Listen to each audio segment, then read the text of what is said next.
Это, конечно, нужно в подготовке обязательно, да. Мне очень нравится футбол, и я всегда очень хотел быть футбольным вратарем. Да, у него сейчас не лучшие там времена в шахматном плане, но он еще молодой, несправедливость в жизни. А люди, с кем у меня прям плохие отношения, их по сути-то и нету. Дебют гроба или коготь бобра. Всем привет, я Андрей Есипенко, и сегодня я отвечу на 50 вопросов. Кто познакомил тебя с шахматами? С шахматами меня познакомил папа, когда мне было 5 лет. Он играл со своими друзьями, я попросил научить, постепенно учился, потом долгое время еще играл с сестрой старшей. Папа тоже ее научил. И как бы у меня такой спарринг-партнер появился, что я сначала с сестрой играл, начал обыгрывать сестру, потом начал уже играть на более серьезном уровне против главного босса, так скажем. Это был папа. Ну и постепенно как-то и папа начал обыгрывать, вот, ну и как-то пошло-поехало. Папа просто, да, любитель шахмат, просто там с друзьями любил поиграть, по сути. Не профессионал, да. Когда ты впервые понял, что в шахматах твое будущее? Когда мне было 10 лет, я выиграл чемпионат Европы среди мальчиков как раз до 10 лет. Ну, причем выиграл в таком достаточно доминантном стиле, по-моему, 8,5 из 9 очков набрал. Ну и такой результат, конечно, придал мне очень много уверенности, поэтому, наверное, в тот момент я как-то уже ощутил, что это уже не просто как бы такая интересная игра, а еще и, то есть, можно какие-то цели ставить. Есть ли кто-то, кто участвовал в том же турнире и продолжил и сейчас там на примерно таком же уровне, как ты? Там много шахматистов. Вот я тогда обыграл Шанта Сарксяна, который, ну, сейчас в топ-100 входит. Тоже ему было 10 лет, он мой одногодка. Ну, я думаю, там на самом деле много людей. Может быть, не в топ-100, но там в топ-150, в топ-200 сейчас есть. Помнишь ли ты партию или несколько партий, которые изменила твой подход к шахматам? На самом деле так сложно сказать. Наверное, нет.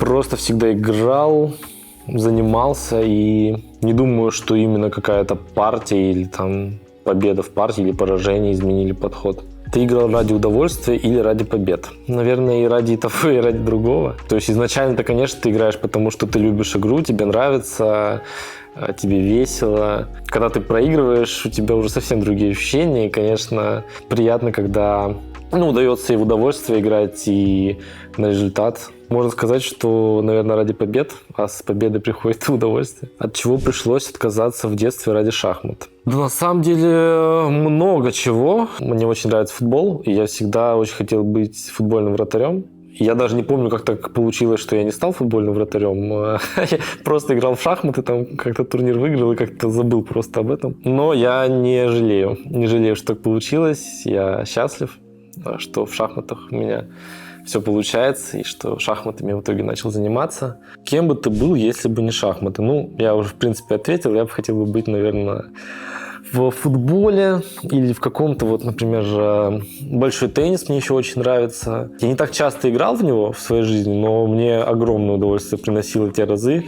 Что-то, я думаю, все равно связанное со спортом. Футбол, теннис, наверное, как-то так. Кто из семьи больше всех разделял твою увлеченность?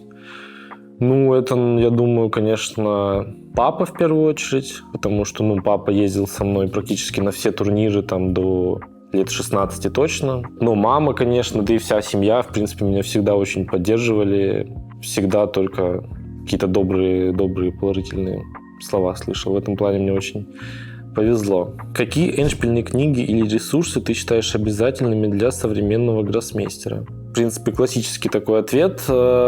Если речь идет про эндшпиль, то это главные специалисты — это Дворецкий и Шерешевский. Вот их книги стоит изучить внимательно, глубоко, если ты хочешь играть хорошо эндшпиль. Есть ли у тебя секретные дебютные идеи, которые ты годами не раскрываешь?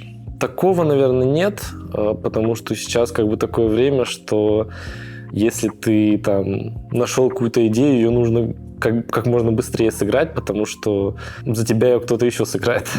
То есть все работают, все что-то смотрят, и как бы нужно быть первым. Какие ошибки в дебютной подготовке ты чаще всего замечаешь у сильных юниоров 2400-2550? Если честно, я не особо слежу за игрой юниоров. Я скорее смотрю больше партий топ-шахматистов, или свои партии. Поэтому, если честно, не могу сказать, потому что не так много смотрел партии. Используешь ли ты физические упражнения или медитацию как часть турнирной подготовки? Не знаю насчет медитации, это каждому свое, то есть, может быть, не для всех подходит медитация, но я думаю, что физические упражнения, они в целом плюс-минус обязательные для всех. Не всегда это делаю за счет какой-то лени. Это, конечно, нужно в подготовке обязательно, да, я считаю. Какой характер шахматы в тебе сформировали? Наверное, в чем-то шахматы сформировали мой характер, но не большую часть. В первую очередь, наверное, вот это вот борьба против соперника, то есть 1 на 1, кто кого, ну вот это вот напряжение, турнирная борьба. Наверное, в этом плане шахматы, конечно, развили вот такую какую-то, может, целеустремленность, что-то такое. Самое обидное поражение в твоей карьере? Самое обидное это... Ну, то есть у меня было много очень разных обидных поражений, и у меня каждый раз было впечатление, что это самое главное мое поражение. И таких моментов было много, и чемпионаты России, и чемпионаты Европы, чемпионаты мира детские. Но, тем не менее, вот было очень болезненное, наверное, поражение. Несколько я могу выделить. Это от Ани Шагири в Гранд Свис 2023 года. Мне, по сути, нужно было сделать ничью, чтобы отобраться в турнир претендентов. Вот, я партию проиграл. И еще было, по-моему, в том же году я вылетел от Гукеша, нынешнего чемпиона мира. Тогда он еще не был чемпионом мира. Вылетел на тайбрейке, от него зевнув очень обидно. И, конечно, это был тоже тяжелый удар. Ну еще я забыл, у меня же недавно было обидное поражение в Кубке мира. В полуфинале я проиграл китайскому гроссмейстеру ВИ. Вот эти вот 3 поражения, это больше всего выделяется. Но слава богу, что я как бы в этом, точнее уже в прошлом году, сумел следующий матч выиграть, отобраться все-таки турнир претендентов. Но это уже было на волоске все, так скажем. Самая приятная победа в твоей карьере? Тоже могу несколько выделить. На канале, кстати, выходили мои вот памятные победы. Это, конечно, против Магнуса Карлсона, когда я его обыграл в 2021 году, если не ошибаюсь. Против Сергея Корякина в 2017 году. Ну и, конечно, наверное, самая приятная победа — это когда я в прошлом году на Кубке мира выиграл последнюю решающую партию, отобрался как раз-таки на Кубок мира. Как ты решаешь, стоит ли рисковать ничейной позиции против соперника с более низким рейтингом? Зависит от многих факторов, зависит от турнирной ситуации, от настроения, от того, чувствую ли я энергию, силы. Я всегда смотрю по своему состоянию. Если я чувствую по каким-то причинам, что мне там что-то некомфортно, что-то беспокоит, для меня не проблема просто сыграть ничью в последнее время. То есть раньше я был более такой... Авантюрный, да, хорошее слово. Сейчас я уже как-то стараюсь от своего состояния отталкиваться и решений не принимать импульсивных. Чему тебя научила работа секунданта? Честно, не думал об этом особо. Возможно, лучше стал анализировать буквально в какие-то дебюты, просто какие-то линии. Глубже смотреть, может быть. Как ты организуешь работу с секундантами в нокаут-турнире, где после каждого матча нужно мгновенно переключаться на нового соперника? Да, не знаю, это как-то довольно спокойно происходило, вот на Кубке мира, например. То есть я закончил матч, там вот буквально отдохнул, то есть я не люблю, например, готовиться с вечера. Я вот, условно, партия закончилась, я просто скорее отдохну и буду с утра готовиться, посплю, приду в себя, и с утра у меня уже как бы новый день, новый соперник, как бы силы есть. Как ты обычно готовишься к турнирам? Это в первую очередь дебютная подготовка. То есть я решаю, по какой концепции буду играть. Условно, играть один дебют, буду играть там под соперника. От этого уже исходит, по сути, подготовка. То есть если я играю один дебют, то какой? Если есть определенный дебют, который хочу играть, то я его посмотрю хорошо, глубоко. Если нет, то, может быть, тогда имеет смысл над формой поработать, порешать там что-то, как-то поиграть больше в шахматы там. Вот, как-то так. Что тебя по-настоящему выводит на эмоции? Наверное, поражение в шахматах. Поражение в шахматах или какая-то просто несправедливость в жизни, если я считаю, что что-то как-то несправедливо происходит, не обязательно по отношению ко мне, а в целом, то я могу, наверное, тогда показать эмоции, да. Чем бы ты занялся, если бы тебе на год запретили играть? Я бы, наверное, занимался год, чтобы, когда я вернулся, я бы был в хорошей форме и вернулся сильнее, так скажем. Этого можно достичь, не участвуя, условно, в турнирах? В принципе, Накамура так и живет в последнее время. Он только онлайн, по сути, играет, там несколько турниров. На нем особо не сказалось. Я думаю, что, в принципе, если просто заниматься, играть онлайн, я думаю, можно вполне, как минимум, сохранить силы, но можно и спрогрессировать, я считаю. Почему нет? Если шахматист, чей стиль тебе близок, а характер нет.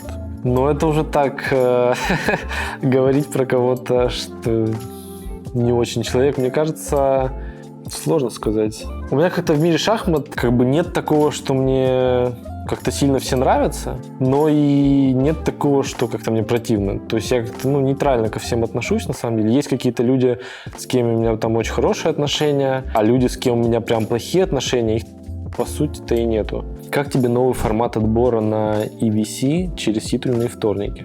Сложно сказать. Мне кажется, это довольно странно отбираться на турнир, где контроль времени 10 минут, по-моему, играется, а здесь турнир, где играется 5 минут. Я бы предпочел отбираться через турниры, которые контроль совпадает с турниром, куда люди отбираются. Вот у меня целый день крутится на языке какой-то трек.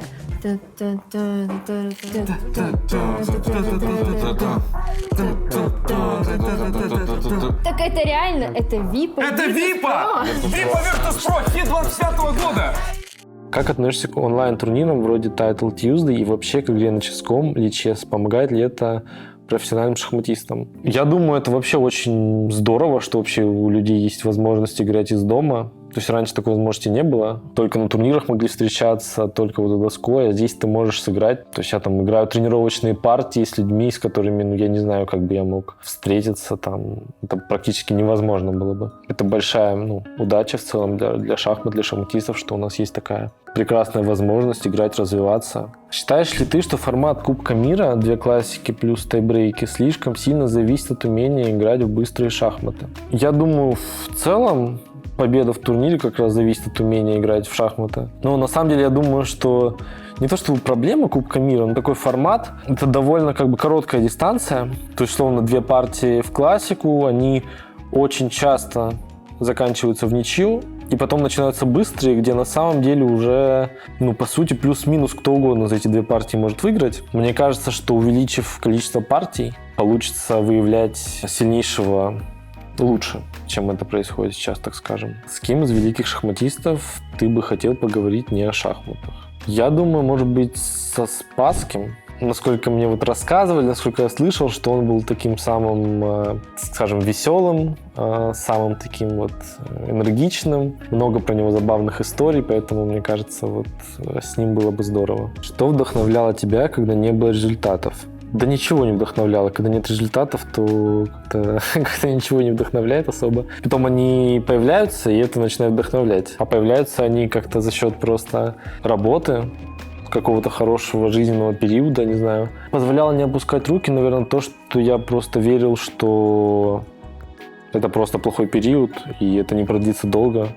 Просто какая-то вера в себя. А что сегодня увлекает сильнее шахмат? Да ничего, наверное. В первую очередь шахматы, но на втором месте я слежу за футболом, болею за Арсенал. И, конечно, каждый матч для меня это праздник. Я его жду и болею. Величайший игрок Арсенала за всю историю? Тьерри Анри. Есть ли у тебя кумиры вне спорта? Кумиры сложно сказать, но всегда нравился Роналду, Криштиану, каким-то что про него говорят, что он сам говорит, там работа, все это менталитет, такие вещи. Всегда это как-то вдохновляло, наверное. Ты участвовал в 3 Кубках мира подряд. 2021 год, 2023, 2025. Как менялась твоя стратегия подготовки к каждому из них? Да, в целом, всегда была примерно одна и та же подготовка. Я смотрел, то есть выходит до турнира заранее сетка шахматистов, и ты заранее видишь, с кем ты будешь играть. То есть первый круг, потом на кого ты, скорее всего, выйдешь, и потом и так далее. То есть ты можешь, в принципе, сетку примерно предположить, с кем ты будешь играть. И каждый раз я примерно вот, условно, я понимаю, что в первом раунде я фаворит, во втором я фаворит, в третьем я не помню, фаворит или не фаворит, но скажу фаворит, а в четвертом я уже не фаворит. И я смотрел вот своих соперников, разбирал ровно до момента вот этого человека, против которого я играю, который фаворит против меня. Ну и дальше я уже не смотрю, потому что это и так уже как бы уже 4 круга надо пройти, что довольно сложно. Ну и особенно нужно пройти сильного, что как бы гарантии вообще нет. И еще нужно пройти как бы тех, где я фаворит, что как бы еще сложнее сейчас. Поэтому я старался готовиться против конкретно каждого соперника, намечал какую-то стратегию, дебюты, как с ними играть. Поэтому, в принципе, стратегия не менялась. Нужно ли сокращать классику? Да, на самом деле, можно сокращать, можно не сокращать. Мне вообще, если честно, без разницы. Я люблю шахматы играть и так, и так. Как бы сейчас много разговоров про смерть вот ничейную шахмат. Не знаю, мне так не кажется. Можно находить много идей разных дебютных, выходить на борьбу. Поэтому я предпочитаю просто играть, там заниматься, искать какие-то идеи. Мне, в принципе, шахматы интересны в разных контролях. Поэтому для меня это не сильно принципиально. Гукеш настоящий чемпион мира? Да, я думаю, настоящий, конечно. Он прошел отбор, невероятно провел турнир претендентов, Олимпиаду тоже абсолютно невероятно сыграл. То есть, да, у него сейчас не лучшие там времена в шахматном плане, но он еще молодой. Не знаю, по-моему, он классный шахматист. На Кубке мира активно применял итальянскую партию. Почему решил выбрать именно такой вариант? Потому что, на самом деле, просто итальянская партия, ну, как и испанская в целом, то есть я мог бы применять там и испанскую, и любой другой вариант. То есть так, на самом деле, просто получилось. Просто вариант очень такой глубокий, там очень много разных линий. Можно бесконечно ее там смотреть, играть, там, копать эти все линии. Поэтому, наверное, так. Предпочитаешь одну партию в классику в день или несколько в быстром контроле? Ну, зависит от настроения, на самом деле. Иногда хочется вот в быстрые поиграть блиц, иногда там, наоборот, больше подумать. То есть это у меня как-то вот от состояния зависит. Я не могу сказать, что у меня там есть какие-то...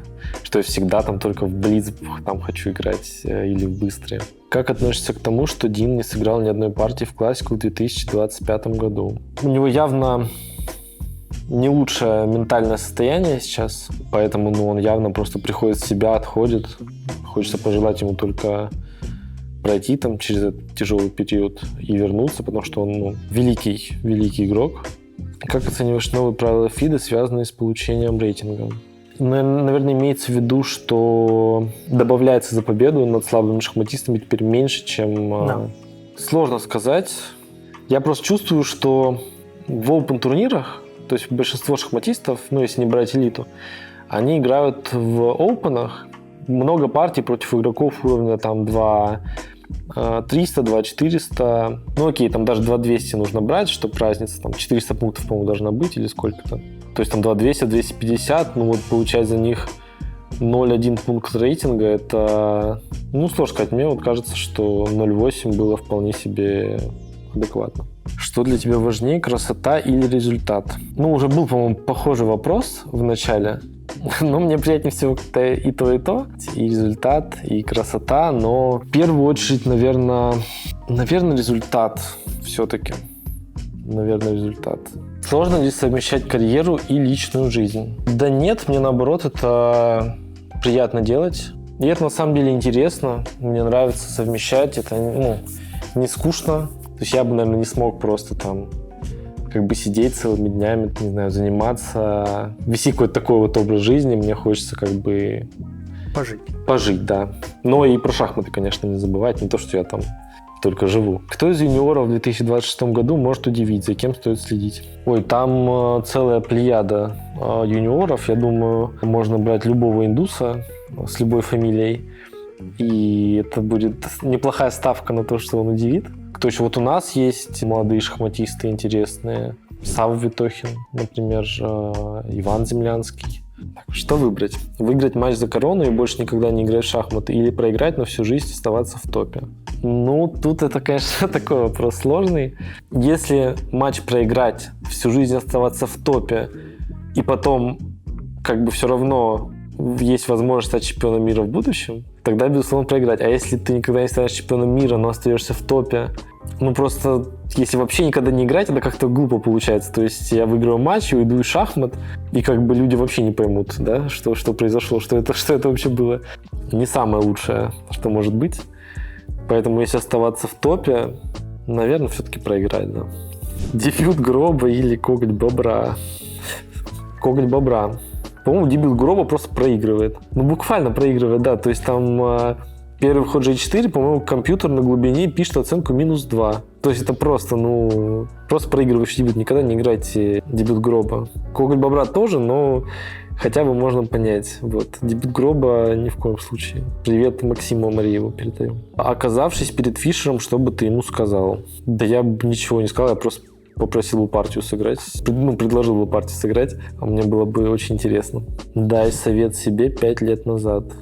Я бы, наверное, не давал себе советов. Просто чтобы как будет, так будет. Чтобы самому насладиться неизведанностью. Стал ли ты чувствовать больше поддержки после вступления в ВП? Да, конечно. Приятный коллектив в команде. Очень со всеми приятно общаться. И после побед мне пишут в команде, поздравляют. И это, конечно, очень приятно. Чувствуется поддержка, конечно. То, что болеют люди. Что шахматы привнесли в киберспорт? Новую дисциплину. Привнесли. На самом деле привнесли какую-то вот такую игру, которая отличается от всех остальных, мне кажется, которая есть какая-то, даже не знаю, как это назвать, какая-то грациозность, что ли, даже сложно подобрать слова, какая-то вот особенная аура, так скажем, у игры.